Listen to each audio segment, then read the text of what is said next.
nyimbo za Swahili katika ibada hii. Uwepo wako ni utulivu wa roho zetu. Uwepo wako Mungu ni baraka kwa nafsi zetu. Uwepo wako ni utulivu wetu. Ijapokuwa tumepitia bonde ya kivuli cha mauti, ijapokuwa tumepitia mateso, ijapokuwa tumepitia kuachwa na mpendwa, tunajua wewe ni pamoja nasi. Faraja yako Mungu ifanye kazi katika ibada hii. Katika vipindi vyote Bwana tukusikie unasema nasi. Katika vipindi vyote tusikie unatuliza roho zetu. Tunakuhitaji Mungu. Ona faraja yako. Tayari tumeona mkono wako unatenda kazi katikati yetu. Ndio maana tunalibariki jina lako mara tena na kuleta utukufu wote kwa jina lako, na ni katika jina tukufu la Mwokozi wetu Yesu Kristo. Amen.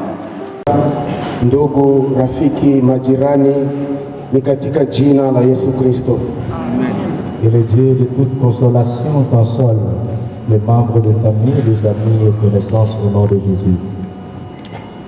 Hakika ni kwamba Mungu ambaye tunamsikia kwa saa hizi za neno la Bwana, yule ambaye ametupatia nafasi ya kuweza kulinena, kulisema, kulitangaza sa parole, ni kwamba toka mwanzo hadi Ufunuo, et que de le début jusqu'à la fin, de la Genèse à l'Apocalypse, yule muumbaji wetu tena ni mkombozi wetu, notre Créateur est aussi notre Rédempteur.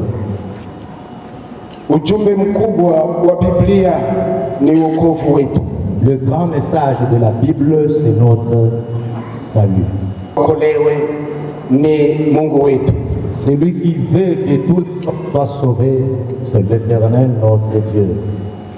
Huo ujumbe wa wokovu ambao tunaita tena le message du salut, ce message du salut que nous proclamons, ni ujumbe wa Biblia, ni de la mort et de la résurrection de Jésus-Christ.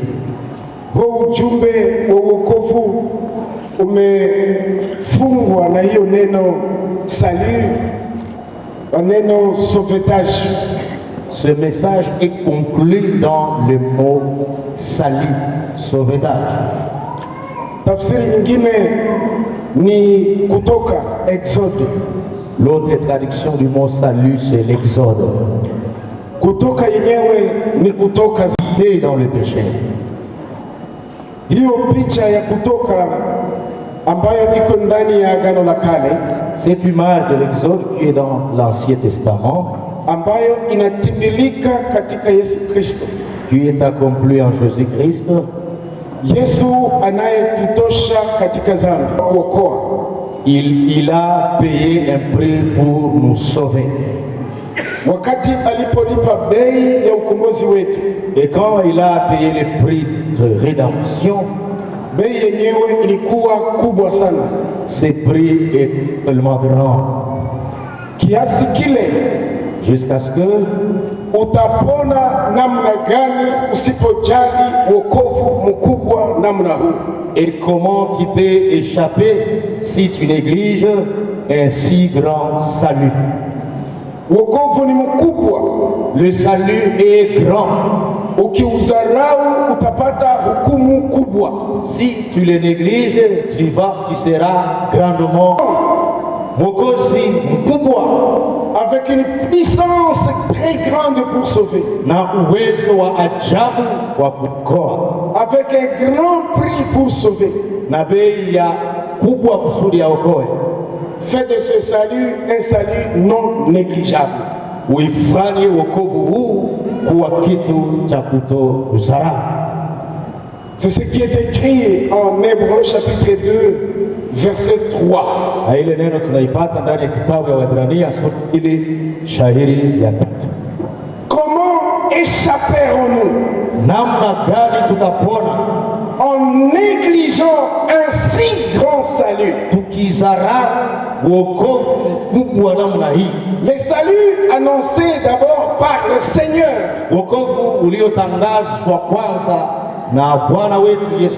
Nous a été confirmé par ceux qui l'ont entendu.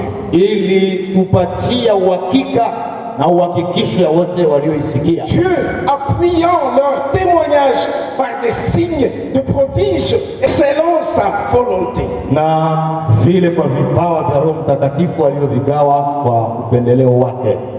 Voilà pourquoi j'ai centré ce message de consolation sur la grandeur du salut, le salut non négligeable.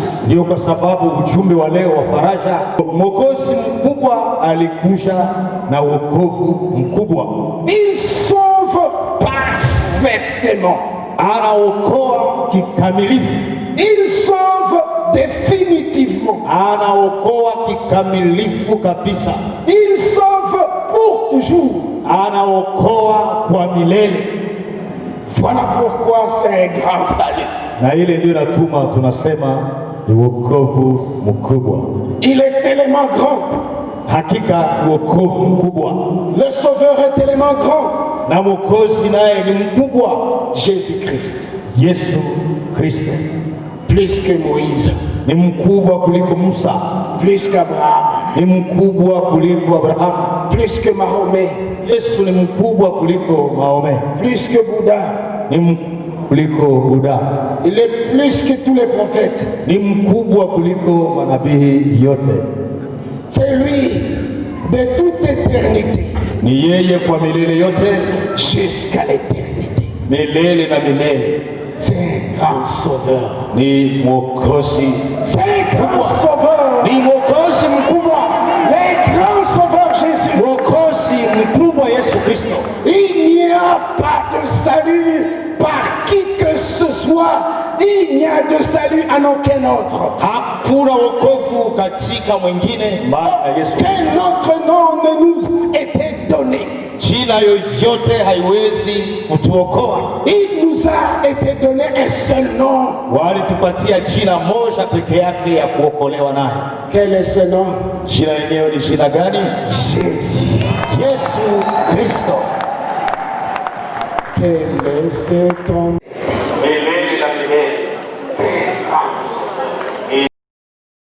Consolation. Alléluia. Quel est cet homme de Jésus? Il pardonne les péchés. Alléluia. Quel est cet homme de Jésus? Alléluia. Quel est cet homme de Jésus? Alléluia. Acclamons le nom de Jésus.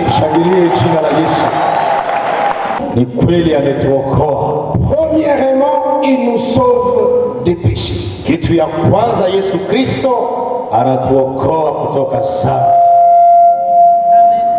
Je dis bien, il nous sauve premièrement des péchés.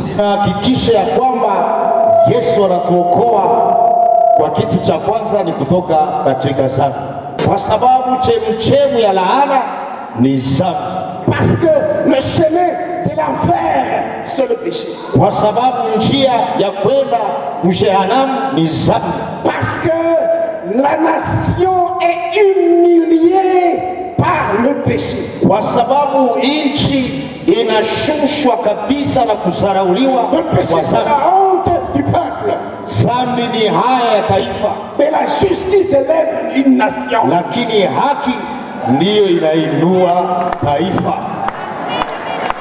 Jésus nous sauve prioritairement du péché. Tel qu'il est écrit à Matthieu chapitre 1er. Matthieu chapitre 1er, je dis. Au verset 21. Il sera donné un nom à cet enfant, l'enfant qui est né. né de na utampa jina lake Yesu. c'est lui qui sauvera son peuple. Ni yeye atakaye okoa watu wake. C'est lui qui sauvera son peuple. Ni yeye atakaye okoa watu wake. De quoi? Kutoka nini? De la pauvreté, Kutoka umaskini. de la maladie. A sauvé son peuple. Ataokoa watu wake. De quoi? Kutoka nini? Du péché. Kutoka dhambi. De leur péché dans nos actes. Na anatuokoa vile kutoka dhambi nayo kutokana na matendo yetu. Comportement méchant. Anatuokoa kutoka tabia De l'impudicité. kutoka uharibifu wote, De l'impudicité du péché. kutoka uharibifu na uchafuko wa dhambi, Du péché ancré dans le cœur. dhambi ambayo ilikuwa imefichwa kabisa katika mioyo, Du péché des mauvaises pensées. dhambi inayotokana na mawazo machafu, Du péché de la mauvaise conduite. dhambi inayotokana na mwenendo mbaya, Du péché qui nous a amenés dans une culture, parce que le péché est devenu une culture, un mode de vie. On peut dire que tous ont péché et sont privés de la gloire de Dieu. Ndio sababu iliandikwa ya kwamba wote wamefanya dhambi na Le péché est devenu catholique, dhambi zimekuwa ya Wakatoliki, universel pour tout le monde. Église salut pour tous. na wahubiri wa habari njema wanasema wokovu kwa watu wote. Nous voulons que le salut aille de la personne à la famille. Tunataka wokovu imfikie mtu hadi jamaa yake, Comme il est écrit, crois au Seigneur Jésus et tu seras sauvé, toi et ta famille. Nilikuwa nikisikia mara mingi mzee Ndaliko Et il disait, je suis sauvé akisema kweli nimeokoka et je veux être sauvé avec tous mes enfants, avec les 13 enfants. na nitaokoka pamoja na watoto wangu wote 13. Il dit, je crois au salut de tous mes enfants. Ninaamini wokovu ya watoto wangu wote, Mais Dieu va plus loin que ça. lakini Mungu anazidi tena kuliko pale. Dieu veut que le salut soit le salut du monde. Mungu anataka wokovu iwe ya dunia yote, Du juif premièrement ikuwe kwanza kwa Myahudi et du grec aussi. na kwa Wayunani De l'européen, na wazungu wote, le salut des américains, watu yote ya Amerika le salut des asiatiques. na watu yote wanaoishi Asia. C'est en Jésus-Christ. Wokovu ya watu hao wote ni ndani ya Yesu. Le salut pour tous. Ni wokovu kwa ajili ya watu. Il les sauve de leurs péchés. Anaokoa kutoka dhambi Au moyen de la grâce, kwa njia ya neema, par la kwa foi, ndio tunaokolewa au moyen de la foi. kwa njia ya imani, Et cela ne vient pas de nous, na ile haitokane na sisi c'est wenyewe, le don de Dieu. ni Mungu aliweza kutupatia kama zawadi. Acclamons les dons de Dieu. Tushangilie zawadi ya Bwana. Bien-aimés dans le Seigneur, Wandugu wapenzi katika Kristo, Jésus a payé le prix de ton salut. Yesu kabisa katika mioyo, Du péché, des mauvaises pensées, dhambi inayotokana na mawazo machafu, du péché, de la mauvaise conduite, dhambi inayotokana. Yosefu alisema mshahara vile ya dhambi ni haya. les ivrognes aussi reçoivent un salaire de leur ivrognerie. Walevi nao wanapokea mshahara ya ulevi wao, Voilà pourquoi, na ukahaba nao una bei yake. oui, pécheurs, nous vous disons, réclamez votre salaire, Wenye dhambi tunawatangazia kila mtu alome mshahara yake, parce que vous aimez beaucoup être payés. kwa sababu mnapenda mlipiwe. Les enseignants réclament leur salaire, Walimu wanadai mishahara yao les députés réclament leur salaire, na wabunge wanadai mishahara yao les infirmiers, les médecins réclament des salaires. na waganga nao wanadai mishahara yao, Nous disons aux pécheurs de réclamer aussi leur salaire. na wenye dhambi wenyewe wako hapa watangazia na nyinyi mlombe mishahara yenu, Réclamez aussi votre salaire. mudai nani mishahara yenu, Et Dieu va aussi dire, na Mungu atawaambia le salaire du péché, c'est la mort. mshahara wa dhambi ni mauti. Si vous réclamez votre salaire, Ukidai mshahara yako, votre salaire, c'est la mort mshahara ya mwenye dhambi ni kufa et l'enfer éternel. na ziwa la moto wa milele. Ce n'est pas seulement la prison qui est votre salaire, qui est leur salaire. Haiko fimbo ambazo uwizi wanapigwa tu mshahara yao peke yake. C'est l'enfer éternel. Mshahara yao ni moto wa jehanamu. Il y a l'enfer. Alituokoa kutoka dhambi, Il nous sauve de la mort. alituokoa kutoka mauti, Il nous sauve de l'enfer. alituokoa kutoka ziwa la moto. Être sauvé, kuokoka, hatahukumiwa tena. Il est justifié. Amehesabiwa haki Et il sort de la mort à la vie. na ametoka kufa na kuingia katika uzima. Acclamons le salut de Dieu. Tushangilie wokovu ya Kristo. Bien-aimés dans le Seigneur. Wapenzi katika Bwana, Rédemption éternelle. inaitwa vile ukombozi wa milele. Je vous demande, vous les mathématiciens, Ninawaomba ninyi mnaojua maneno ya hesabu, dites-moi combien d'années constitue l'éternité. munipatie hesabu ya milele kama ni ngapi. Je pose cette question aux comptables, Wote wenyewe wanajua mambo ya hesabu. à ceux qui ont fait le calcul. Le temps, l'éternité nous donne le salut. Jésus donne le salut de combien de temps? Tuambie kama milele iko na wakati gani? Oui, ceux qui fabriquent les médicaments. Lakini Yesu ambaye ni mtengenezaji wa wokovu wetu, Il a mis combien de temps pour le salut? aliweka wakati ngapi kwa wokovu wetu? J'ai lu la parole de Dieu en Hébreux chapitre 7. Tuliposoma ndani Il est capable de sauver parfaitement ceux qui s'approchent de Dieu. kitu ya kwanza, Yesu ana uwezo ya kuokoa kikamilifu wote ambao wamemkaribia. Dieu nous sauve parfaitement. Mungu anatuokoa kikamilifu. Mais aussi, comme il est l'auteur de notre salut parfait, Wokovu mkamilifu, il nous déclare aussi qu'il sauve pour toujours et éternellement.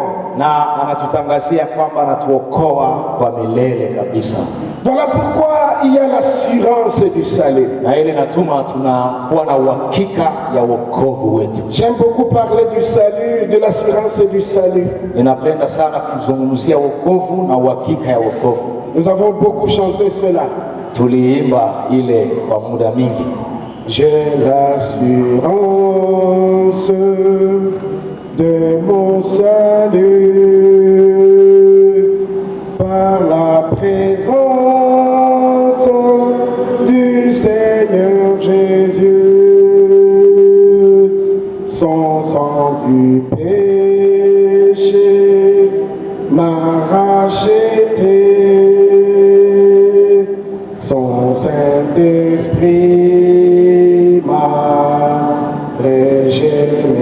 régénéré. C'est mon histoire.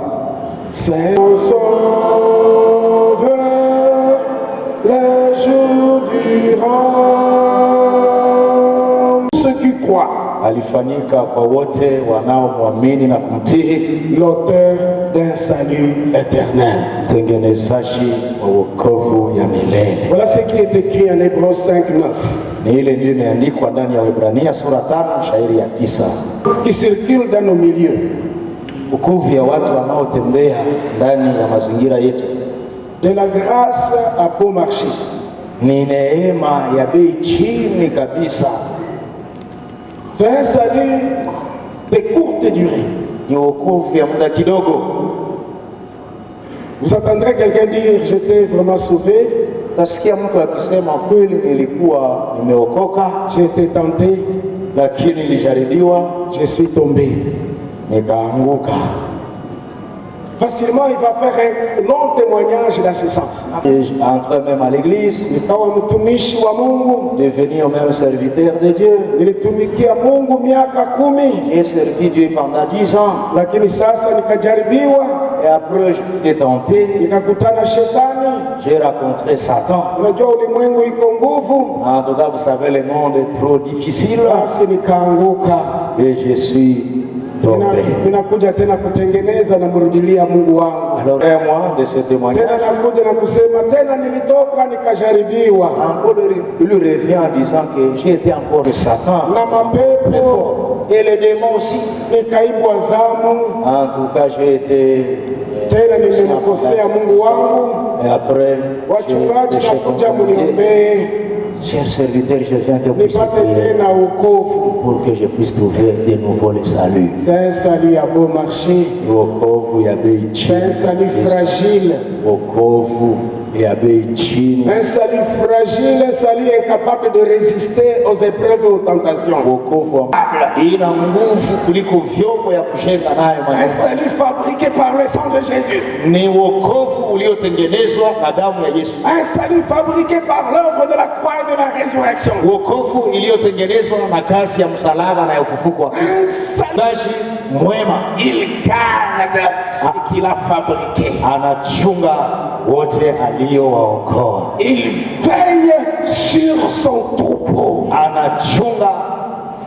anakesha kwa ajili ya kundi lake. il veille et garde notre âme, notre cœur, notre esprit, Anakesha na kulinda nafsi zetu même dans les épreuves. hata katika majaribu. Il a dit au diable, Aliambia shetani, vous pouvez toucher partout au sujet des Job. unaweza kumgusa Yobu mahali pote, De tous ses biens, vous pouvez toucher. unaweza kugusa vitu vyake, Mais ne touchez pas son âme, lakini usiguse, parce que son âme est précieuse à mes yeux. kwa sababu nafsi yake ni ya damani kwa macho yangu. Tu es précieux aux yeux de Dieu. Uko wa damani mbele ya macho ya Mungu. Tu es précieux parce que tu as été sauvé par le sang précieux. Uko wa damani kwa sababu uliokolewa kwa damu ya damani ya Yesu Kristo. Chacun peut dire à son frère et à sa sœur, tu es précieux. Kila mtu ambie aliye karibu naye uko wa damani, Parce qu'il y a le sang précieux. kwa sababu kuna damu ya damani, Et le sauveur est aussi ton berger. na mwokozi wako ni mchungaji wako Il vile, gardera ton âme. atachunga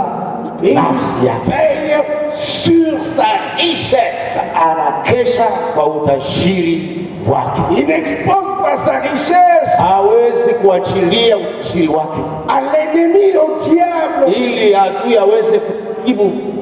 Oui, nous veillons sur nos biens, non? Tunaweka maboma na malupango, Nous faisons même des coffres forts. tunaweka na vyumba vya ndani vya Quand il nguvu s'agit de l'argent dans la banque, zaidi. Kama ni maneno ya pesa ndani ya mabenki, on va s'assurer que c'est bien gardé. tunakuwa na uhakika yote ya kwamba imechungwa mzuri. Si l'argent peut être bien gardé comme ça par les hommes, Kama pesa zinaweza chungwa vizuri hivi na watu, parce que ili tupate dola moja, vous êtes plus que le dollar. muko zaidi ya dola moja. Et Jésus a souffert la mort de la croix, son sang, pour avoir une âme. Na ni ile lituma Yesu aweze kuteswa mauti ya msalaba kusudi apate nafsi moja. Et une fois il a eu son âme, Na wakati anapopata ile nafsi moja acquise par sa mort et par sa vie, par son sang, iliyotokana na mauti na damu na maisha yake, il garde jalousement ce qu'il a sauvé. Envers les rachetés, il est jaloux. Mungu iko na wivu kwa waliokombolewa. Envers toi et moi, il est jaloux pour ses Wako enfants. na kwangu, Mungu iko na wenyewe, iko na mtoto mmoja peke yake Comment il aime cet enfant? anayempenda sana, Comment il garde cet enfant? anamchunga kabisa. Oui, tu es précieux aux yeux de Dieu. Ni kweli uko wa damani kwa Ton macho ya salut Bwana. est précieux. Na wokovu wako ni wa damani, Ce n'est pas à un prix trop bas à bon marché. Ce n'est pas marchandé d'ailleurs. wokovu haiko hata vitu ya kuuzisha soko kwa bei chini. Non, vous êtes précieux. Dans la vie de Jésus. Tuliyopokea kwa damu na uzima wa Yesu Kristo. Comment échapperons-nous Bandugu, tutapona namna gani si nous négligeons ce si grand salut? tukizarau wokovu mkubwa namna Si hii? nous piétinons le sang de notre rédemption? Tukiharibu na kukanyaga damu ya ukombozi wetu. Si tu dis dans ta bouche et dans ton cœur, quel salut foutu.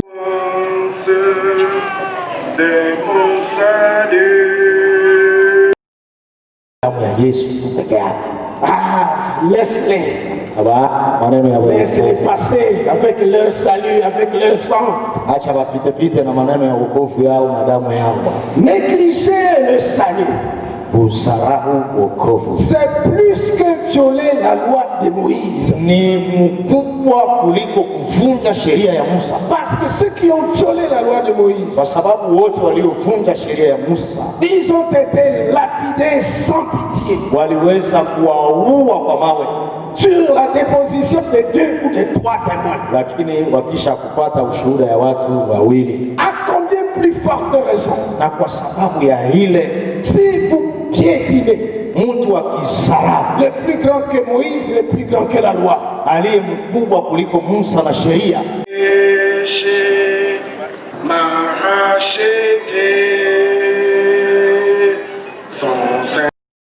kuvunja sheria, elle coûte cher.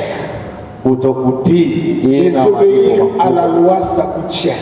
Mtu akishindwa kutii sheria atapata adhabu kubwa, Et désobéir à la grâce, na mtu akishindwa kutii neema c'est piétiner le sang de Jésus. ni kudharau damu ya Yesu, C'est piétiner la porte de l'éternité, ni kudharau mulango ya de uzima wa la milele, félicité céleste.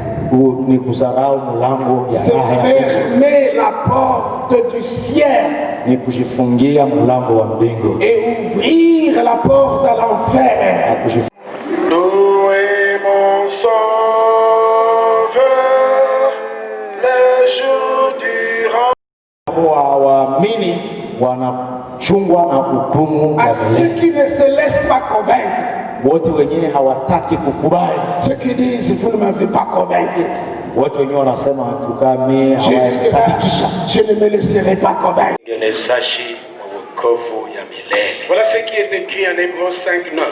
Ni ile ndio imeandikwa ndani ya Waebrania sura 5 shairi ya Yesu anatuokoa na Que Jésus mauti, nous sauve de l'enfer. ya kwamba Yesu anatuokoa na Si jehanamu. vous ne vous laissez pas convaincre par la grâce, Ukishindwa kusadiki neema ya Mungu, il n'y a pas de seconde session.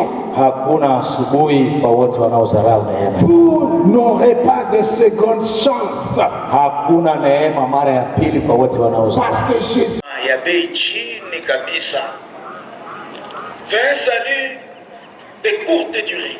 Ni wokovu ya muda kidogo. Ni yeye funguo ya mwisho kwa wokovu, la dernière faveur. neema ya mwisho kwa wokovu. Il y a eu des gens qui ont négligé la dernière faveur. Uko wapi? Tunaoelekea mambo mbaya kama hili. Nilikuwa nimeokoka, j'ai été sauvé, kabatizwa.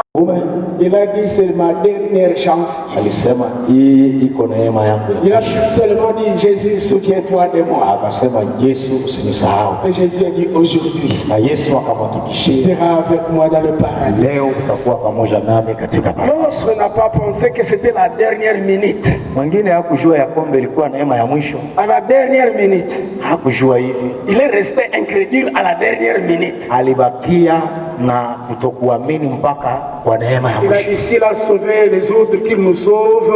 Très Satan. Unajua ulimwengu iko nguvu, En tout cas, vous savez, le monde est trop difficile. basi nikaanguka.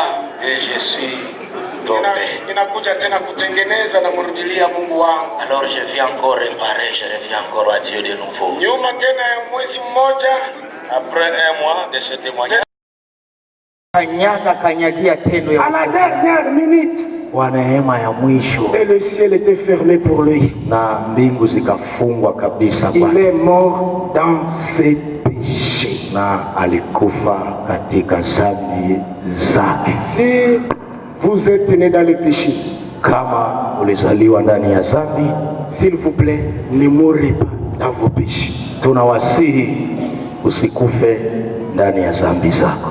Si vous êtes né dans le péché, Kama ulizaliwa katika dhambi, ce n'est pas encore grave. hayakuwa maneno kuharibika Ce n'est sana, pas si grave d'être né dans le péché. hayakuwa matatizo ya ajabu kuzaliwa mwenyewe, Perdu pour toujours. kwa sababu pale utakuwa umepotea kwa milele. Comment échapperons-nous en négligeant un si grand salut? Namna gani tutapona tusipojali wokovu? Est-ce que tu veux encore négliger ce grand salut?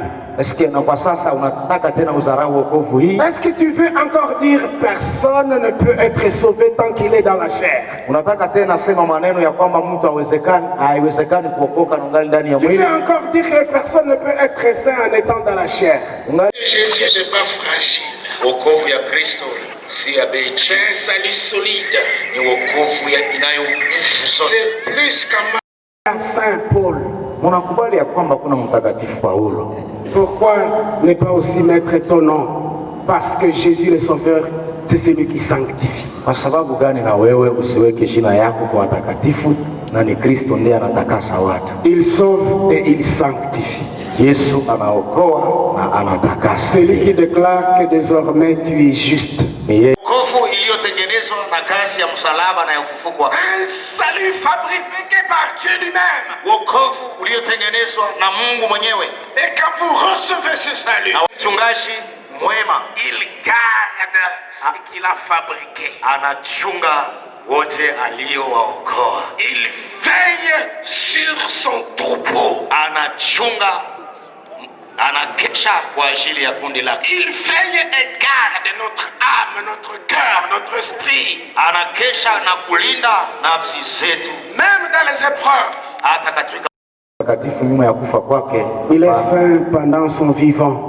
yeye alikuwa mtakatifu na angali na uzima yake. C'est pendant notre vivant que nous pouvons être sauvés. Ni wakati tungali na uzima ndipo C'est tunaweza pendant que kuokolewa. nous sommes vivants que nous pouvons être justifiés. Ni wakati tungali na uzima ndipo tunaweza hesabiwa haki. C'est pendant notre vivant que nous sommes Ni sanctifiés. wakati tungali na uzima ndipo tunaweza kutakaswa Par la grâce de Dieu. kwa neema ya Mungu, Au moyen de la foi. kwa njia ya imani. Cela est possible. Ile inawezekana, Tout est possible à celui qui croit. yote inawezekana kwa kila mtu. Tout est possible à celui qui croit. Yote inawezekana kwa yeye anayeamini. Par la foi, Kwa njia ya imani nous sommes justifiés et sanctifiés. tumehesabiwa haki na kutakaswa. Par la foi, nous sommes sauvés. Kwa imani tumeokolewa, Oui, par la foi. na tena kwa imani Nous pouvons vivre, le juste vivre par la foi. tunaishi vile kwa imani, kwa Et sababu nous pouvons mourir dans la foi. na tunaweza kufa katika imani. Kila mtu aliye karibu naye uko wa damani, Parce qu'il y a le sang précieux. kwa sababu kuna damu ya damani Le Sauveur est aussi ton berger. na mwokozi wako. Tu peux mourir aussi dans la foi et dans la sainteté. Unaweza kufa katika imani na katika utakatifu. Tu seras une semence Utakuwa mbegu capable. Kwa utajiri wake Il expose par sa richesse. hawezi kuachilia. wa kwanza. Ceux qui meurent dans la foi ressusciteront en premier. Wote waliokufa katika imani watafufuka wa kwanza. Heureux ceux qui seront à cette première résurrection. Heri kwa watakaokuwa katika ile ufufuko Pour wa kwanza, l'enlèvement dans les airs. kwa kunyakuliwa katika mawingu, Pour la noce de l'agneau. katika sherehe harusi ya mwanakondoo. Cette grande célébration. Itakuwa karamu kubwa. Je rêve encore aller dans cette félicité céleste. Mara nyingi ninaangalia siku ile itakapoingia ndani ya raha Et ile, quand je considère cette gloire, na wakati ninapotazama utukufu ule, je considère que la souffrance de maintenant ninahisi Tunaweka na chumba ya de l'argent dans la banque. zaidi kama kwa sababu ya utukufu unaokuja. Acclamons la gloire à venir. Ushangilie utukufu unaokuja, Cette gloire à venir, ule utukufu unaokuja. ça s'appelle aussi les saluts futurs. Inaitwa vile wokovu utakaokuja, Les saluts eschatologiques. wokovu utakaokuja, Les saluts de nos corps. wokovu ya mili yetu. Quand ce corps corruptible va revêtir l'incorruptibilité. shuhudi kusudi tupate dola moja. Vous êtes plus que le dollar. Muko zaidi ya dola moja. Et Jésus, Katika utukufu avec gloire, na utukufu nous pouvons minimiser la souffrance actuelle. tunaweza kudharau tabu ya Et même sasa les épreuves, la pauvreté actuelle. na majaribu na umasikini ya Nous sasa. pouvons minimiser les injustices actuelles. Tunaweza dharau matendo isiyo haki ya Parce sasa, que le juste juge est là. kwa sababu mwamuzi wa kweli Mungu iko hai, Et il va payer pour. Na wakati anapopata ile nafsi moja Acquise par sa mort et par sa vie, par son sang. iliyotokana watang'aa kama nyota. Comme notre papa Mzee Kambale Ndaliko, Sawa jinsi mzee wetu Kambale Ndaliko que nous venons d'enterrer. ambaye tumemaliza kumzika, Nous espérons à sa résurrection. tuna tumaini ya ufufuko Nous wake. espérons qu'il va revêtir le corps glorieux. Tunaamini ya kwamba atapewa mwili usioharibika. Nous croyons qu'il sera couronné. tunaamini ya kwamba atavikwa Quand utukufu. nous chantons, je serai couronné, Wakati tunaimba atavikwa utukufu, je serai couronné après le combat. Alléluia. Acclamons le Seigneur. shangilie neno la Je Bwana. serai couronné. Tutavikwa Je taji, serai couronné tutavikwa taji après ce combat. nyuma ya kupiga vita, Après avoir résisté au diable. nyuma ya kupingana na shetani. Et le diable a pris fuite et prendra fuite chaque jour parce que nous allons lui résister par la foi. Shetani alikimbia na atazidi kukimbia kwa sababu tutapingana naye kwa imani. Résistons à la mort et à la peur de la mort. Tutapingana na kufa na woga ya kufa. Résistons aux émotions négatives Tunashindana na hisia qui nous envahissent. ambazo zinatutatiza. Oui, Dieu peut transformer nos pleurs en cris de joie et en danse pour Jésus. Iko kweli Mungu ana uwezo ya kubadilisha mateso yetu kuwa sababu ya furaha katika Yesu Kristo. Si vous croyez au Sauveur et au grand salut, Ukimwamini Mwokozi na wokovu mkubwa, vous voulez embrasser ce salut kitafuta kukubali wokovu huu par Jésus au nom de la foi. kwa njia ya Yesu Kristo kwa kumwamini, Je vous invite à vous mettre debout ninakualika mahali ulipo pour unaweza dire, kusimama. je ne veux pas négliger ce grand salut. Na ni alama ya kusema si Oui, tu te mets debout là où tu te trouves. Naweza kusimama mahali ulipo, Oui, dans l'assemblée, tu peux te mettre debout. naweza kusimama mahali ulipo. Que Jésus te sauve de tes péchés, de la mort et de la condamnation éternelle. Chunga kabisa vizuri vizuri sana. Anaichunga na wivu mkubwa. Oh, tu es jaloux. Kweli Mungu Kusema sitazarau, Je ne veux pas résister à la grâce de Dieu. sitapingana na neema Je ya ne veux pas résister à l'amour de Dieu. sitapingana na mapendo ya Je Mungu, ne veux pas résister à cette faveur de la main puissante de Dieu. sitapingana na mkono wa uwezo wa Mungu ambao ananifunulia Oui, siku ya tout leo. simplement, je crois en Jésus. Naweza kufanya alama ya Je crois Amen. au sacrifice, au sang de Jésus. ninaamini sadaka, Le sang qui me mauti ya Yesu. pardonne, le sang qui me sanctifie, le sang qui me justifie. damu inayokutakasa, inayokuokoa, Oui, inayokuhesabia. merci, tu te mets debout là où tu te trouves. Simama mahali ulipo Et nous allons prier avec toi. na talomba pamoja nawe.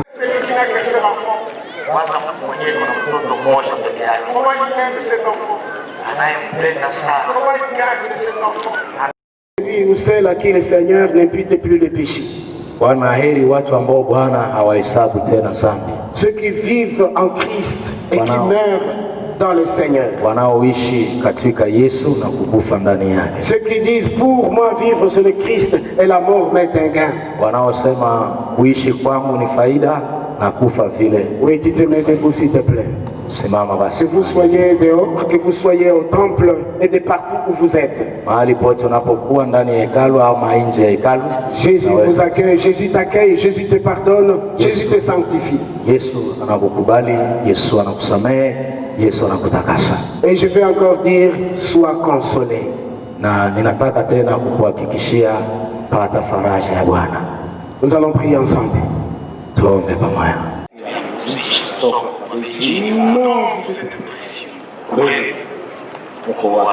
Voilà pour terminer, je dis ceci. Ce salut précieux. Il m'a sauvé, béni soit son nom, mon sauveur. Sois loué à perpétuité, dans son amour, dans son... Si nous piétinons les sangs de notre amour, dans son amour. Si tu dis dans ta bouche et dans ton cœur, quel salut foutu, wanaongea mambo. Toujours avec joie. Babakia tukuambia habari za Yesu. Siku du salut de la croix du sang de Jésus. Si jamais. Sasa wale wanasema tu yule wokovu na damu ya Yesu peke yake. Laisse-les passer avec... Si vous piétinez mtu wa kisara, le plus grand que Moïse, le plus grand que la loi. aliye mkubwa kuliko Musa na sheria. Mais Jésus est plus que la loi. Yesu ni mkubwa kuliko sheria. Ni wokovu mkamilifu, Un salut éternel, wokovu wa milele, un salut qui est la grande transformation, wokovu unaoleta mabadiliko makubwa, la vie nouvelle, unaoleta maisha une mapya, vie sainte. maisha matakatifu. Voilà le salut que tu nous donnes. Ile ndio wokovu Mungu anatupa, Un don gratuit, zawadi ya le bure, don gratuit de Dieu, zawadi yako la Baba, vie éternelle. uzima wa milele. Merci pour ce salut Asante Mungu kwa wokovu qui n'est pas seulement dans les mots, ambayo haiko kwa maneno peke yake, mais c'est une vie, la vie de Jésus. ni maisha Yesu, C'est un caractère que tu nous donnes, ni tabia ambayo le unatupatia, caractère divin. ni tabia za kimungu, Voilà pourquoi nous te disons merci. na ile natuma tunakushukuru. Et ceux qui viennent de t'accorder de la place dans leur vie, Na wote ambao wamekukubali mchana wa leo, pour que tu viennes sauver, pardonner, justifier. ili uwaokoe, wasamehe na kuhesabia haki. Oui, ils sont justifiés pour toujours. Ni kweli wamehesabiwa Oui, haki, ils sont sauvés pour toujours. wameokolewa kwa milele. Atapata adhabu kubwa, Et désobéir à la grâce, na mtu akishindwa kutii neema c'est piétiner le sang de Jésus. ni kusarahu damu ya Yesu. C'est piétiner la... Wako Oui, Seigneur, garde-nous par ton amour. ndiyo Baba Mungu, utuchunge, Garde ton église par ton amour. ulichunge kabisa katika mapendo. Garde la famille Naliko par amour. Kwa sababu Yesu ni Adamu. Il est le dernier Adam. Ni Adamu wa mwisho. Il est le sauveur, le tout dernier. Ni mwokozi wa kwanza na wa Il mwisho. est la dernière opportunité. Ni yeye funguo ya mwisho kwa wokovu. La dernière. Que Dieu bénisse sa parole Mungu alibariki neno lake, et qu'il bénisse les uns et les autres. na abariki kila mmoja wetu. Qu'il bénisse chacune et chacun. Il n'a pas crié au sauveur. Hakuamini mwokozi. Il a méprisé les sauveurs. Alisahau mwokozi. Il a piétiné l'œuvre de son salut. Le péché. Kama Mourir dans le péché. kitu ya maajabu na ya makali yote ni kufa akiwa kwenye dhambi. Kupenda siku zote, na ni katika msiba kama huu utamtambua nani ni ndugu yako. Karibu kwa wimbo wa faraja. Ona usipojali wokovu. République démocratique du Congo, province du Nord Kivu, ville de Butembo, famille Ndaliko Kalmela, BP21 Butembo.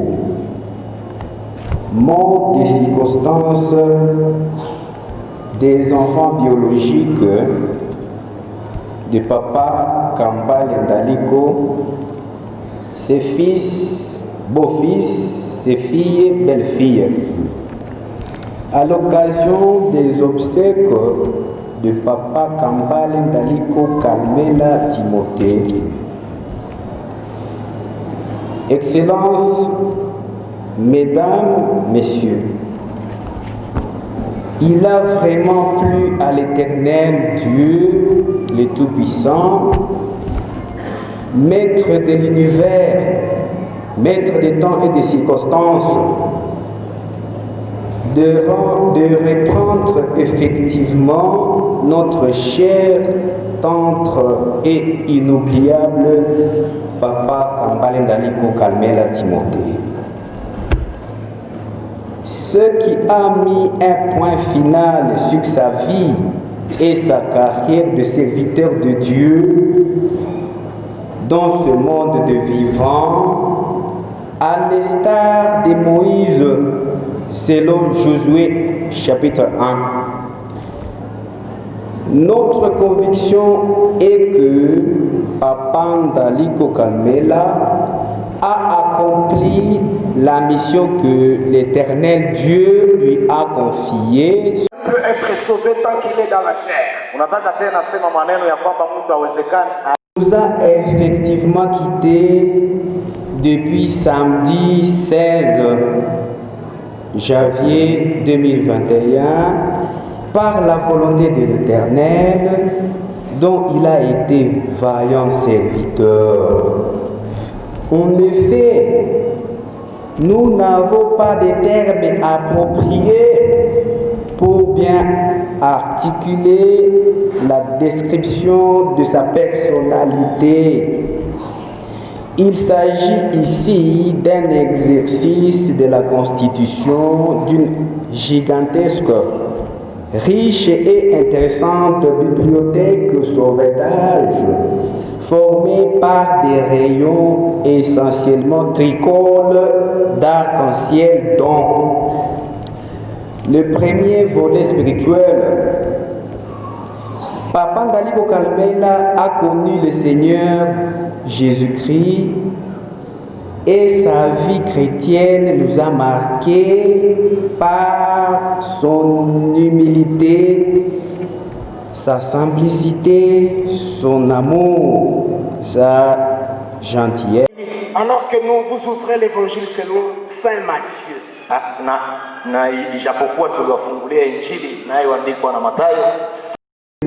Capitalisme démocratique caractérisé par l'esprit de générosité à l'instar de l'apôtre Paul en acte 20, 35. Unakubali ya kwamba kuna mtakatifu Paulo. Pourquoi ne pas aussi mettre ton nom? Parce que Jésus le Sauveur, c'est celui qui sanctifie. Kwa sababu gani na wewe usiweke jina yako kwa watakatifu? Initiation de l'église messe de catalyseurs dans le secteur de réveil spirituel. Excellences, mesdames, messieurs, notre papa Ndaliko Kalmela nous a tracé le chemin du bonheur et nous en sommes très fiers. Croyant et espérant à l'Éternel Dieu dont il a servi, nous nous engageons à pérenniser ces valeurs, nous référant au message que Dieu a donné à Josué 1. Le message que David a donné à Salomon et le message que Jésus-Christ a donné à ses disciples en Jean 16. Par Christ et pour Christ. Utakatifu kwa njia ya Yesu Kristo, ndani ya Kristo na kwa ajili ya Yesu Kristo. Kweli mzee Ndaliko, On ne l'appelle pas saint après la mort. atumuite mtakatifu nyuma ya kufa kwake. Il est saint pendant son vivant. Yeye alikuwa mtakatifu na angali na uzima yake. C'est pendant notre vivant que nous pouvons être sauvés. Ni wakati tungali na uzima ndipo tunaweza C'est pendant kuokolewa. que nous sommes vivants que nous pouvons être justifiés. Ni wakati tungali na uzima ndipo tunaweza hesabiwa haki. C'est pendant notre vivant que nous sommes Ni sanctifiés. wakati tungali na uzima. Kitu ambacho kilitushangaza ni kuona jinsi gani hakupanike. Aliambia hata waganga, anasema mimi sina oga ya kufa, kwani nafahamu na kwenda mahali watanipokea. Ile inawezekana. Tout est possible à celui qui croit. Yote inawezekana kwa kila mtu. Tout est possible à celui qui croit.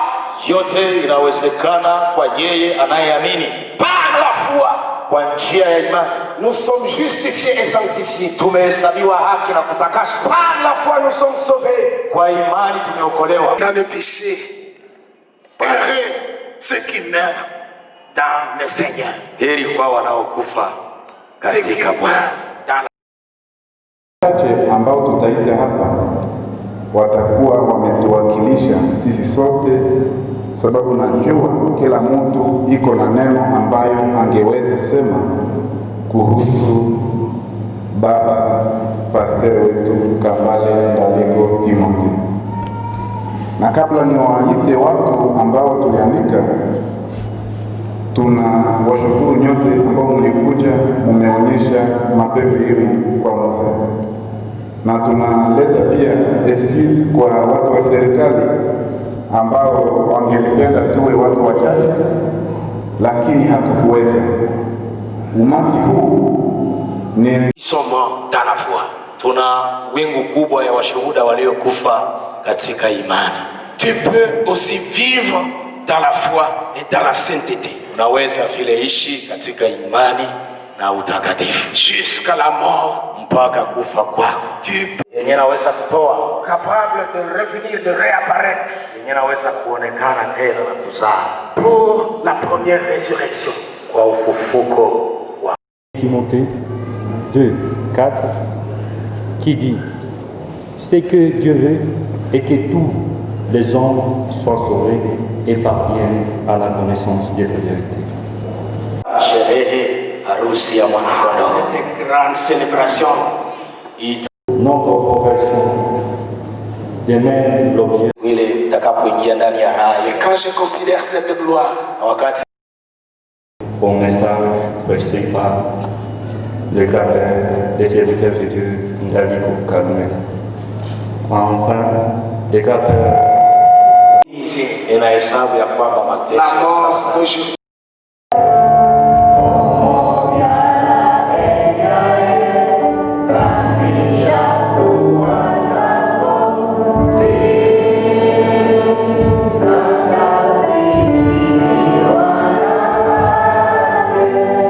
et notre tristesse tunaweza kusahau. nous pouvons minimiser les injustices actuelles, Tunaweza kusahau matendo isiyo haki, parce que le juste juge est là, kwa sababu mwamuzi wa kweli Mungu iko hapa, et il va payer pour les justes un salaire incorruptible. na atalipa mwenye haki mshahara usioharibika. Ceux qui auront proclamé la parole du Seigneur, vous êtes comme les lalistes, Hawa nisi mzee wetu habari aliko, et nous venons d'enterrer. ambaye tumemaliza kumzika, Nous espérons à sa résurrection. tunatumaini ya ufufuko Nous wake. espérons qu'il va revêtir le corps glorieux. Tunaamini ya kwamba atapewa mwili usioharibika. Nous croyons qu'il sera couronné. Tunaamini ya kwamba atavikwa Quand nous utukufu. chantons, je serai couronné, Wakati tunaimba atavikwa utukufu, je serai couronné après le combat. Alléluia! Acclamons le Seigneur! Le diable a pris fuite et prendra fuite chaque jour parce que nous allons lui résister par la foi. Shetani alikimbia, atazidi kukimbia kwa sababu tutapingana naye kwa imani. Résiste. Universite watoto wao bila kunungunika. Alikokota na kuwapa wajamaa wengi nafasi ndani ya kazi, hata na vijana wengine wa kuvilaje yake wasio wa jamaa aliwafundisha kazi ya biashara, na wengine akawapa pesa au kapitali ya kuanza kazi.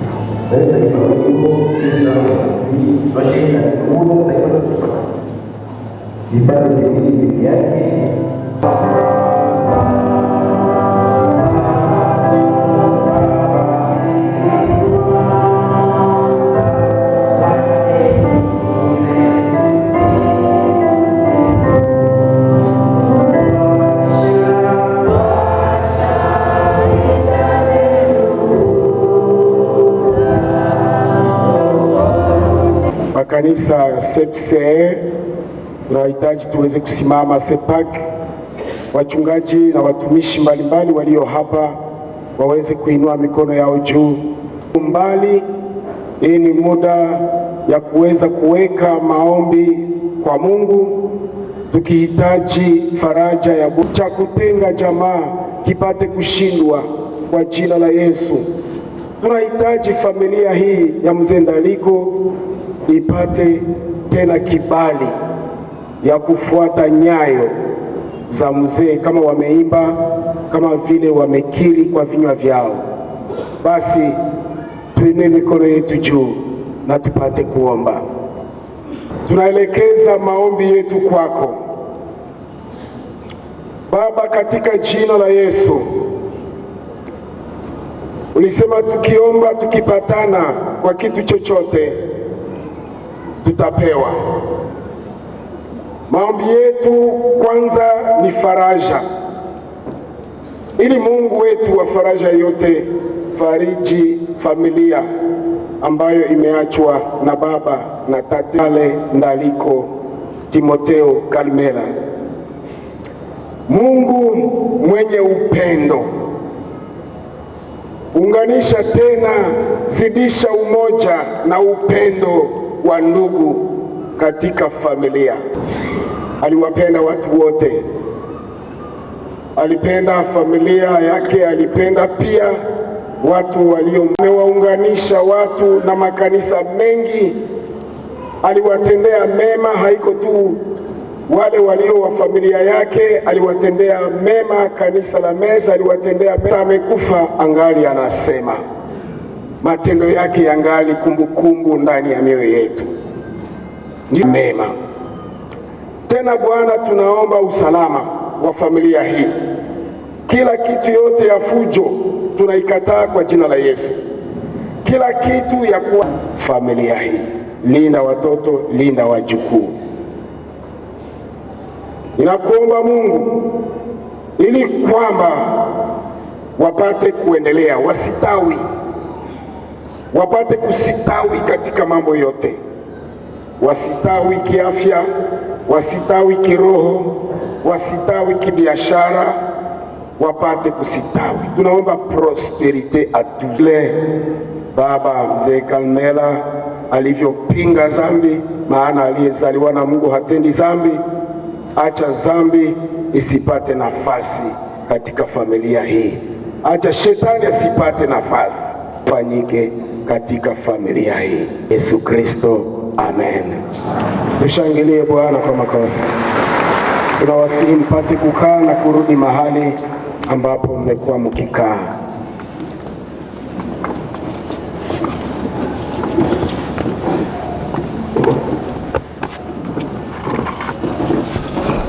Ndio tutachukua neno moja kati ya neno za wapendwa ambao wanakuwa Kinshasa. Ni neno ya mzee Antipas Mbusa Nyamwisi ambaye alituma na ametuma mjumbe wake. Kama alishaingia, sijui alikuwa amekaa mahali gani, anaweza songa mbele kama iko. Tutaweza kusoma inaandikwa kwa lugha ya Kifaransa kama vile mzee mwenyewe aliweza kuituma kupitia Honorable Nelson Siaipoma. Basi ndasoma kisi inaandikiwa na tutaweza kudepose kopi kwa viongozi wa kanisa. Mot de condoléances et de soutien de l'honorable Antipas Mbusa Nyamwisi.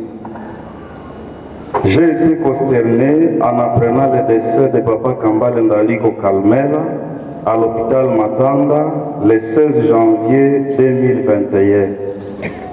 En cette triste occasion où la ville commerciale de Butembo assiste durement à la disparition de ces braves pionniers qui ont fait sa grandeur et sa fierté, je présente mes vives et sincères condoléances à toute la famille biologique, à l'église Messe et à toute la communauté chrétienne pour laquelle l'illustre disparu ne s'est pas ménagé.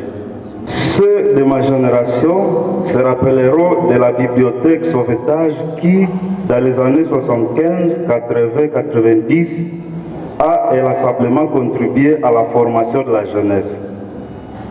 Alors que nous étions à Butembo, encore petite cité du territoire de Lubero, l'évangéliste Mzee Ndaliko Kalmela, que nous pleurons aujourd'hui, nous a mis à la pointe de la littérature biblique à l'époque et des débats constitutionnels des pays comme les États-Unis d'Amérique, alors que lui-même n'avait pas fait de grandes études. Les jeunes de ce temps-là que nous étions suivions les retombées du scandale Watergate qui avait fait tomber le président Richard Nixon en 1974, en lisant à la bibliothèque Sauvetage l'ouvrage témoignage de son conseiller Charles Colson, devenu pasteur. Il s'impose à nous tous qui l'avons connu et côtoyé, nous tous qui avons bénéficié de son enseignement et de ses innombrables bonnes œuvres, nous tous qui avons été témoins privilégiés de son souci pour la formation de la jeunesse, reste celui de conserver les acquis et de perpétuer cette vision avec des actions concrètes. Pole yetu inapatikana katika maandiko matakatifu, Ufunuo wa Yohane sura 14 mstari wake wa 13. Maombi Katongo à sigle FOMAC, coordination du Grand Nord à Kiambo. Papa Kambale Ndaliko Timothée. Heureux dès à présent les morts qui meurent dans le Seigneur, afin qu'ils se reposent de leurs travaux, car les œuvres les suivent.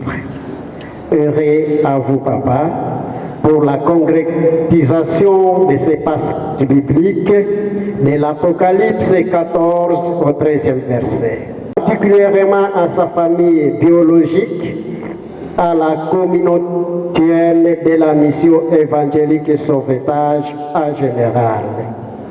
Que son âme se repose à paix. Shalom.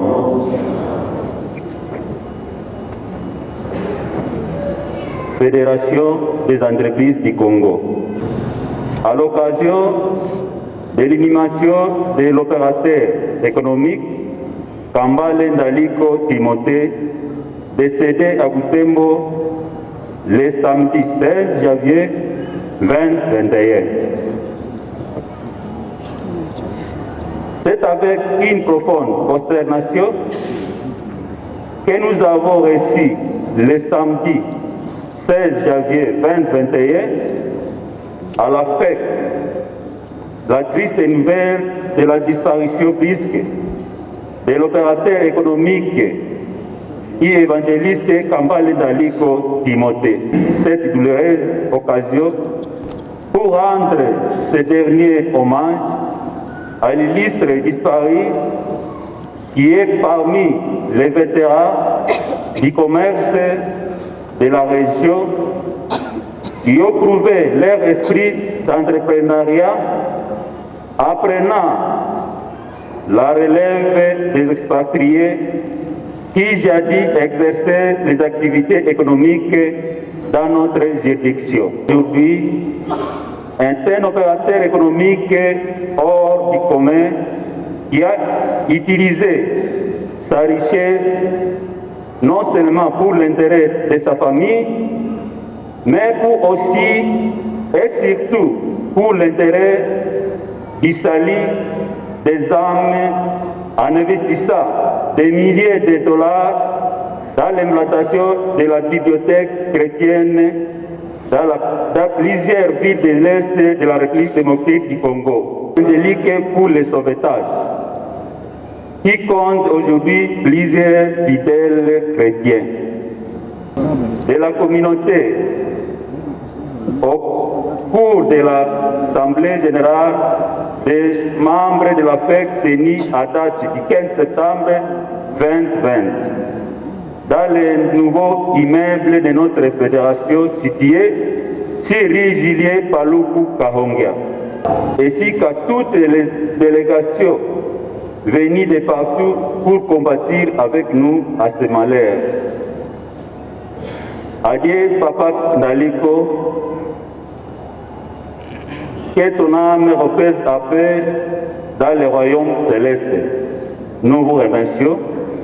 Faites à Butembo le 21 janvier 2021 pour le comité de la fête Butembo Lubero, Paluku Mhonge a tenu conseiller à signer.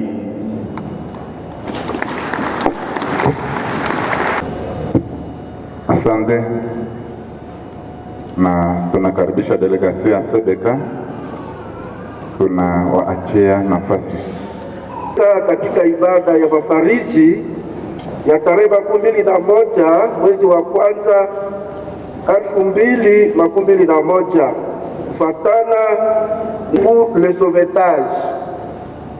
Président de l'ECC en ville de Butembo, Mheshimiwa meya wa mji wa Butembo, jamaa la mtumishi Kambale Ndaliko Timothée, wapendwa wote katika Kristo,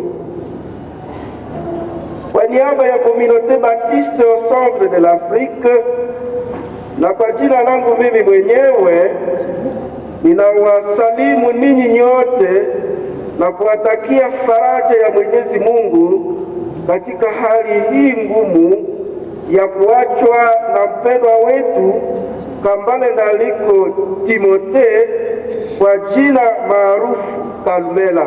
Mengi ambayo yalishuhudia imani hiyo katika Sebeka kufuatana na kitabu ya Yakobo sura ya 2 shairi la 14. Alitumika katika Sebeka kama mzee wa kanisa na alialikwa mara na mara kwa vikao vingi vya Assemblée Générale na Comité Exécutif alipokuwa president wa Commission de Bourse. Kila mara alipopewa nafasi ya kutoa neno katika kazi hizo mbalimbali, ujumbe wake muhimu ulionyesha kwamba tunazaliwa tukiwa wenye dhambi, lakini Mungu anatuokoa kwa neema yake ndani ya Yesu Kristo. Taje mikutano ya retraite spirituelle kusomesha watu wengi katika domene mbalimbali kunako shule za kisekondari na vyuo vikuu. Ninakamata fursa hii kusema kwamba wachungaji wengi wa Sebeka walisoma teolojia kupitia msaada wa mtumishi Kalumela. Alafu nitasema wenye kuwa hapa mnaweza kusimama.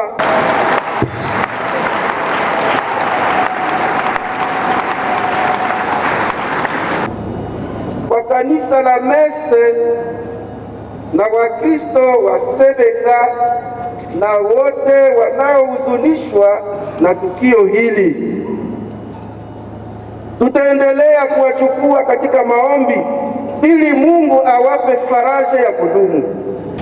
Asante.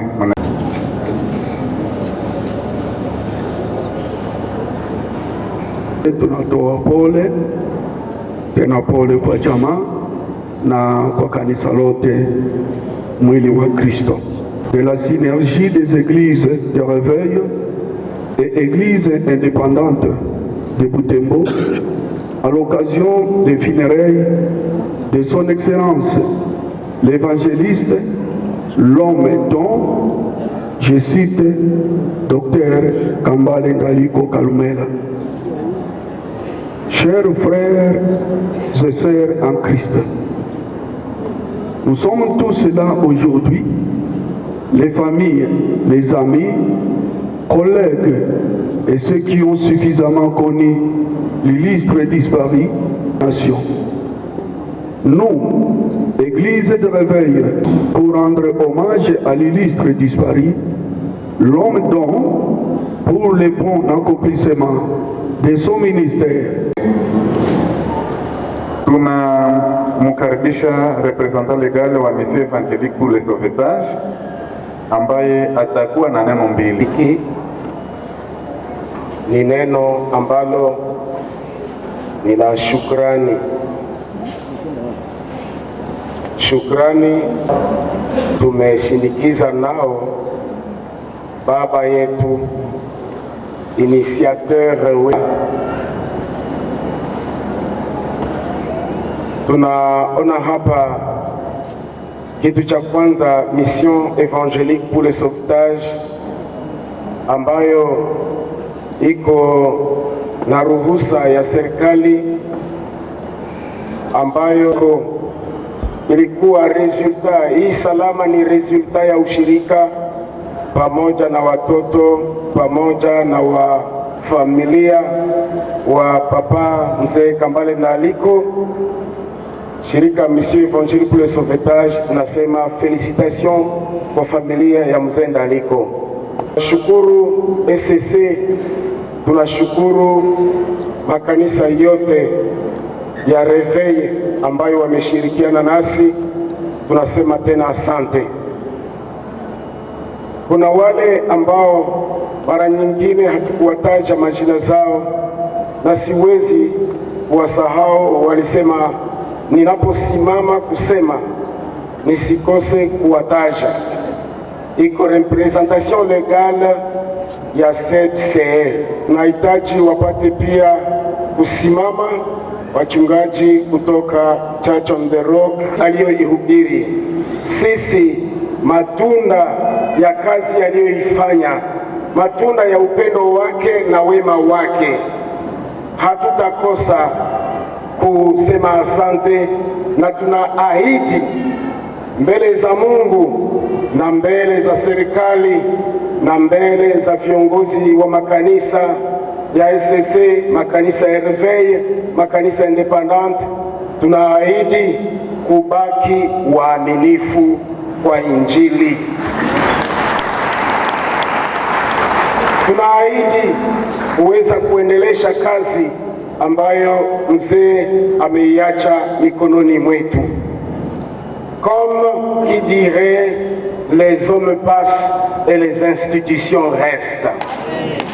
Hata sisi tunaosimama hapa na sisi tutapita, tutaacha kazi kwa kizazi kingine, ili Injili iende kizazi kwa kizazi, de generation a generation. Mungu atabaki Mungu. Ninaposema neno hili, nataka pia kusema nikishukuru kila yule aliyeleta mchango wake. Michango ilikuwa mingi, hatuwezi kueleza. Michango ya magari, michango kwanza ya presence yenu, michango ya nguvu zenu, michango ya pesa, michango iko mingi kusudi tukue jinsi tulivyo na tufanye kazi jinsi mmeiona. Na michango ile yote autorite urbaine alisema ni michango ya kazi ya Mungu, haiko ya kazi prive, na hakuna mtu akitoa kitu tena atakuja kusema anakuja kukitwaa, kwa sababu amekitolea Mungu, amekitoa kwa kazi ya Mungu. Patrimoine ni ya Mungu, haiko patrimoine ya mtu mmoja. Tunashukuru kwamba kazi ya Mungu ambayo itaendelea mbele inahitaji maombi. Kila Afrika ambayo iko represente na Dr. Kasereka Muhindo Lucy Jonathan, ambaye alikuwa rafiki wa karibu wa mzee Kambale Ndaliko, alinipa pia message ya kusema pole kwa jamaa na pole kwa Mission Evangelique pour le Sauvetage.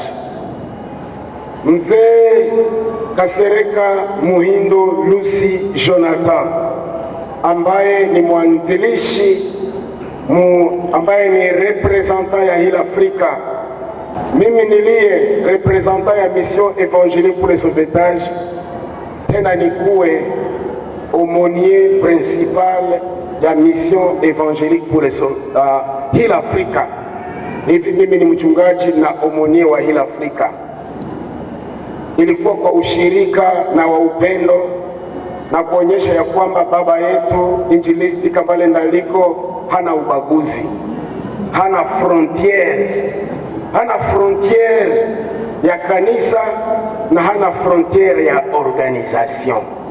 Hata mu monde humanitaire Mzee Kambale Ndaliko iko présent.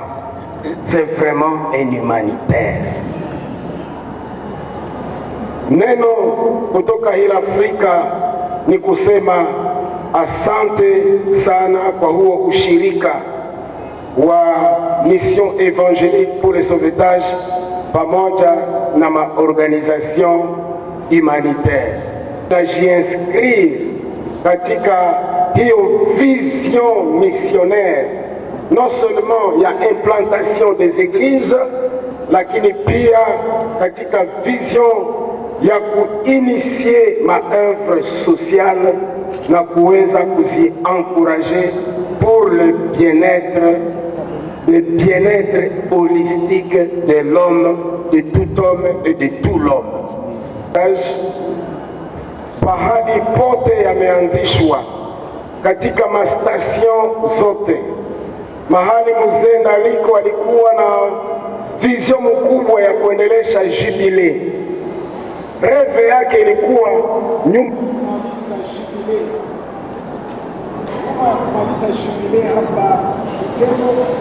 kwa tu vision ya kuhubiri injili ku niveau ya province ya Nord Kivu, ilikuwa vision nationale et internationale. Maono haya ni makubwa, c'est une grande vision ambayo mzee alikuwa nayo. Makanisa ya Mission Évangélique pour le Sauvetage inajiinscrire kwa ile vision ya mzee Kambale Ndaliko, na tunaomba Mungu, na pamoja na Mungu, avec Dieu nous ferons des exploits. Pour le sauvetage tutahitaji mko kiongozi Reverend Kilumbiro, tutamuhitaji aweze kusimama. Anaposimama anasimama pamoja na Reverend kutoka Church on the Rock. Takaribia mahali hapa, tahitaji Reverend kutoka nyuma ya kupose gerbe wa ministre. Tutapiga magoti mbele za Mungu, iko sinye ya humilite. Tulisema mzee Kambale Ndaliko alikuwa un homme humble, simple, plein d'humilité.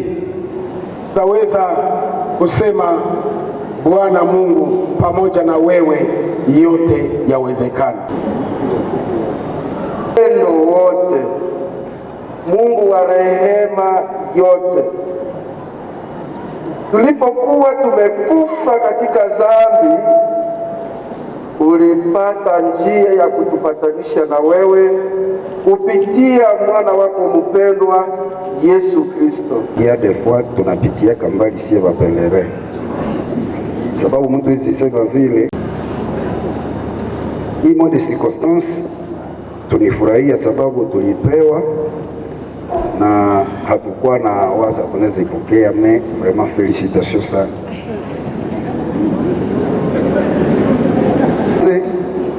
Ya ba membre ba Église chrétienne des pèlerins sans frontières, inaandikwa kwa français, nilikata sababu ingelikula muda mrefu kisi amesema takamata mambo fulani fulani. Chères différentes autorités religieuses ici présentes, chères autorités politico-administratives, mesdames et messieurs, hatutasoma français yote, tuliregrete ya mpasteur wetu.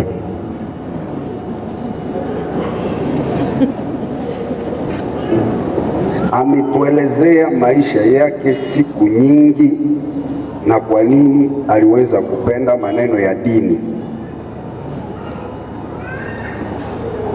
Alituambia baba yake alisema mu 1 Timothée 2:3-4.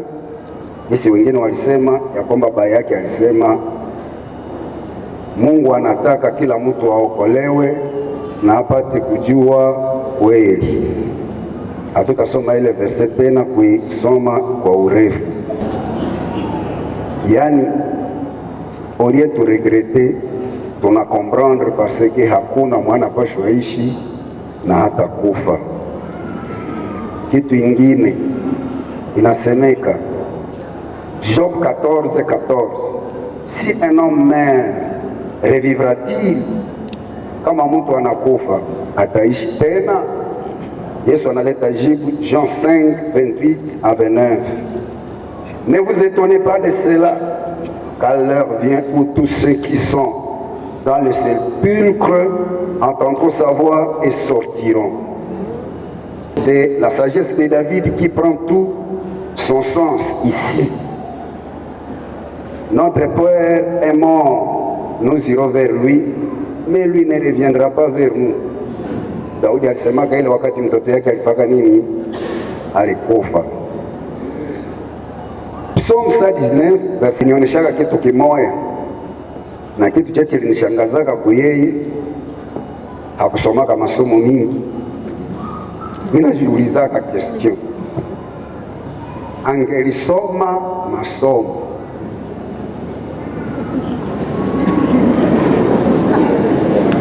na maangalia Malheureusement tena ndakuwa nimeongeza msemaha. Mimi najiuliza angelisoma masomo angelifanya nini? Mtu mwali somaka 5e année primaire ya Swahili. Mais il avait une tête, en français va se nini? Bien faite. Na siwezi katala kumfelicite parce que wanasema mtu wakati anaenda ndio watu wanajua kama alifanya nini. Kitu ingine, orgueil ya wanadamu inakuwa kama franga. Mtu mwenye kuna franga anaoneaka watu, neaka na masomo. Ni kitu cheche nishangaza kwa baba yangu. Sitasema alikuwa kama maskini, ou bien alikuwa sema grand milliardaire, mais il avait l'argent.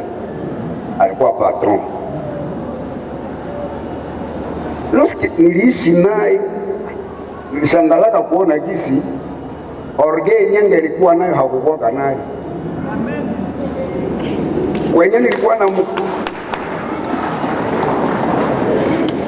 Kwenye nilikuwa na muklase fatana na richesse yake. La loi de Dieu que 1000 objets d'or et d'argent, Somme 119 verset 72. Mtu anajivuniaka dola, mais alisemaka tujivuniake nini? Somme.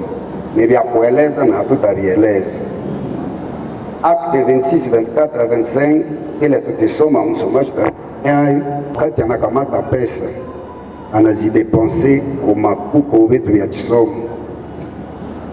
Siku moja baba yangu tushenda naye na niko mtoto, anakamata mabible za français za Louis II. Hapana Nouveau Testament. Bible moja inauza karibu $10. Tunaenda kwa institut fulani, anaita watoto masomo, anagawanya mabible. Mimi naangalia franga Joseph anatupa, lakini wanali nevele, lakini ilikuwa ka sagesse ya namna gani?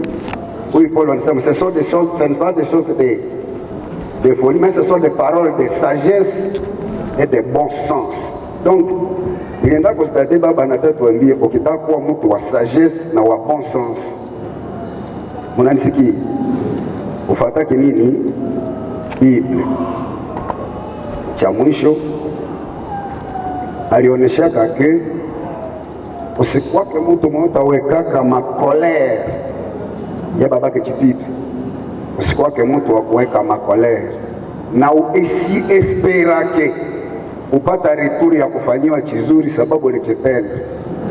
Wao kwake na kuraja kutenda nini? Alishafanya vitu vyenyewe naona mtu mwenyewe alifanyaka kitu kisi anamutukana. Mimi namwambia nti merci bangu. Sasa huyu yeye alifanyia huyu mtu kitu tena anaonesha anatuonesha kwa tukue na kuraje kutenda nini men. Na mwa siku zake za mwisho watu wa mingi wanajua kama nashopoza kwa baba yangu niko kunivi, lakini nashukuru meporiode zake za mwisho aliniambia neno moja yenye wengine hawakuwa pale. Alichipite gisi tumevivre na wewe mwe masiku atatomake na wewe onesha Chipite mwenyezi kukwaka na waza mu maisha yangu acha, lakini unanikosole, sitaweza kudetaye kama mimi namkosole na munaka na yeye kuonesha gisi nilimshangalia hakutiaka ma école ou bien natia église ya messe pour recevoir quelque chose, mais c'est lui promettre voiture, lakini anakufa kwa voiture sijui kama shafiki hayaenda mwayo, lakini ilikuwa doya mwenyewe walisema mwisho kulu shafari ya nini. Tunajiuliza yeye alisema kati hakufanyaka vile vyote pour qu'il recevoir pour patana na iacha pour dire que mwenyale paka moto haiko njova maana alipa moto kwayo. Wengine wanapenda sasa nenye watoto mnawazaka nini kule maki yenye babenyo ashafanya. Hakutuambia kata tungwae kule kitu.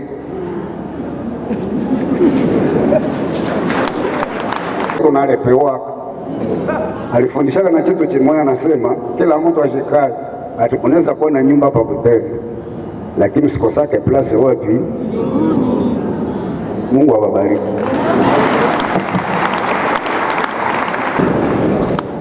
Na mimi naanza, sisi waongozi wa SSC tunasema pole. Hayuko hapa, anakuwa katika ziara ya kazi pa Goma, alafu tunafika hapa kumwakilisha sisi kama moderateur katika mji huu wa Butembo, na zaidi katika kanisa la Kristo katika mji wa Butembo na mahali pengine. Tulikuwa na huzuni na tulisikitika. Zike antuka amefanya kazi. Mara nyingi nilipokutana naye aliniambia tupade rekodi na enejeye unayono changa chanenai na ilio pade rimuri chetu abere watsera. Lakini neno ninapenda kushindilia ni kwamba ninashukuru kwa neno la watoto. Antuka Mungu awabariki sana. Wakati mzazi kama huyu anaondoka, mara nyingi fujo inaamuka katika jamaa. Ninaamini ya kwamba shetani hatapata nafasi.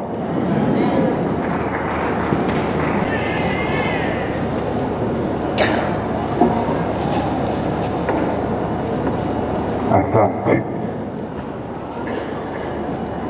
Message de condoléances de l'UEMA et de l'UEPI à la communauté de la mission évangélique pour le sauvetage, MES, et à la famille biologique de l'Église disparue à l'occasion des cérémonies funèbres du chancelier de l'UEMA et de l'UEPI, Malendaliko Timothée. Excellent, Mesdames, Mesdemoiselles et Messieurs, autorités religieuses, politiques et administratives, et chacun de vous qui êtes présents physiquement et de cœur, bonsoir. Premier, verset 21. Quoique la mort soit une destinée de l'homme, elle est un mystère impénétrable et jamais on ne s'y habitue, avec lequel l'être humain n'a jamais tissé de relation de familiarité. Nous ressentons toujours de la douleur quand elle frappe autour de nous. Et non, dans une vaste communauté, et il est difficile à ce niveau de marier son niveau d'études, figurez-vous, 5e année primaire ancienne, à sa capacité intellectuelle lors de la traduction des textes swahili en français pendant cette prédication. D'où Olotareko est pour nous un nom symbolique qui nous rappelle le souvenir de ce lieu privilégié de préparation de la banane qui distille le vin résistant le cœur des hommes. Et donc ici, c'est le vin du message du salut qu'il portait en lui et qui a changé beaucoup de pécheurs. Et il avait l'assurance de ce salut. Il avait l'assurance de ce salut. Il disait encore, Nye Kalomela, Nikona Katriangle Yangu Kumbigoni. Et pour défier les chrétiens d'apparence, il répétait souvent, Mungu anayua watu yake. De 2 heures parfois, sans se fatiguer. Et il pouvait parfois même faire cela pendant 3 ou 4 jours successifs. Ah oui, combien donc est douloureux de supporter la disparition d'un homme qui a tant servi la communauté en général et la messe en particulier. Hier encore, c'était la fin du pasteur Peter, dont nous gardons encore frais dans nos mémoires. Le slogan cher, c'était l'Estai, c'est-à-dire tout est accompli. Et aujourd'hui, c'est Mzendaliko, pour ne citer que cela. Nos condoléances, mais aussi notre espérance, parce que nous savons que l'homme qui a cru en Jésus-Christ ne meurt pas. Laissez-moi, il en a marqué un terme que personne ne saurait franchir. Et maintenant, en nous adressant à la famille biologique de l'Église disparue, nous savons qu'il est difficile de supporter la disparition d'un être aussi cher qu'un père de famille. Le coup est encore plus dur pour la veuve qui doit désormais conduire seule le grand navire de l'éducation des enfants. Et surtout qu'elle doit penser à celui qu'il appelait Moutani. La terre de nos ancêtres lui soit légère. Fête à Butembo le 21 janvier 2021. Les recteurs Prido Kapuyaya Karondwa et Jeannette Makita Kapuyaya, recteur des 2 universités. Je vous remercie.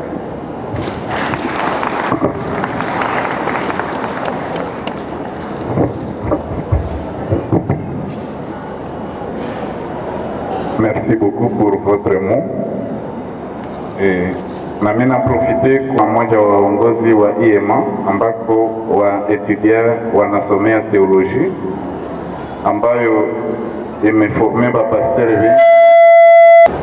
Najiuliza kama baetudia teoloji batamaliza masomo. Nilikuwa pale mie peke, komite de gestion haiko, nikamurasire baetudia ya théologie batamaliza. Je partage cet engagement et je pense qu'avec les mots que vous venez de lire, vous adhérez à cet engagement. Et nous évitons aussi bengine watu wenye biko humu wenye wanaweza penda kuungana na sie, sababu mzenjo alikuwa analipia hapa baitiki kufa. Hii somo tulifundisha kujibile, eske inaanza hubiri ulimwengu wote? Je me demandais, aliko najiuliza vitu gani.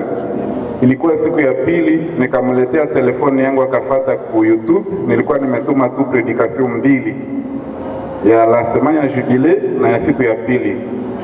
Nikamusikilizisha ile ya siku ya pili, akasema gisi mimi naisikia hii maneno inaweza hubiri. Lakini aliniuliza, sasa nikikufa eske hii communauté itasurvivre miaka ngapi? Nilimwambia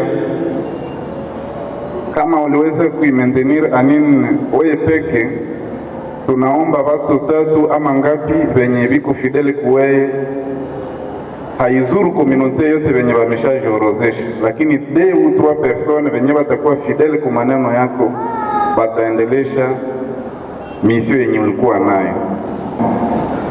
Na anasema hizi somo kama watu wanazifata wanaweza okoka, sawa vile mimi naona. Alikuwa amejua atakufa, lakini hakuogopa kukufa, sababu mimi alininome ilikuwa vendredi ya semene ingine, c'était le 9. Nikakatala, sikutuma kuipiblie sababu nilingoya tuikale kome conseil ya direction. Tunashukuru kwa neno, na yetu ni neno tu ya shukurani kubwa. Tunashukuru Mungu sana kwa neema ambayo aliweza kutupatia ya kuona mwisho mzuri sana ya baba yetu na mtumishi wa Mungu Evangeliste Papa Ndaliko Kalumela kwa kuhone hapa chini ya jua, na Mungu akamupatiaka ile siku nguvu mkubwa, uwezo mkubwa, upako mkubwa ya kuhubiri habari njema. Kwa wale ambao walikuwa present ile siku, kuna nafsi nyingi sana ambazo zilimrudilia kama Mungu. Awabariki. Asante sana. Mama anakuwa exemplaire kushika mwanga. Evangeliste Kalumela. Kalumela alikuwa ni mfanya biashara. Bali na kuwa mfanya biashara, aligawa mali yake kwa kazi ya Mungu. Ce n'est pas n'importe qui. Ce n'est pas n'importe qui. Sababu iko na vitu vyake vya biashara. Biashara iko naendelea, lakini anasema nipatie vile Mungu nafasi aparticipe kwa mali yangu. tunaweza kufuata hapa kazi mingi ambayo alifanya. Un homme de vision, hakusoma mingi vile tunasikia, lakini anasema sharti watu ambao watatangaza neno la Mungu wajue siasa ya Mungu. Kama aliwatia ndani ya école biblique alisema iko kidogo, anawapandisha juu, wanaenda kufanya siasa ya Mungu, c'est la théologie. Asante sana kwa kazi ambayo alifanya, sababu mimi naona watu wengi hapa wapasta ambao wako na grade au niveau des études universitaires, graduant en théologie ou licencié en théologie. Il c'est une grande vision. Sema hawezi kuwa wa improviste, parce que mtu wa Mungu hawezi kujiimprovise leo pasteur atanja kunini, lakini wana utaratibu wa kutangaza neno la Mungu. Anduka asante kwa kazi ambayo alifanya. Sisi sasa tunapasha kukomalisha hivi kwa ngambo ya kazi yake. Carmela alikuwa mtu wa upole sana. Anduka ni mmoja wa wale watu, haiko mpalmarese yetu sisi kama watu wa serikali kusema alikuwa mtu wa magofi, hapana.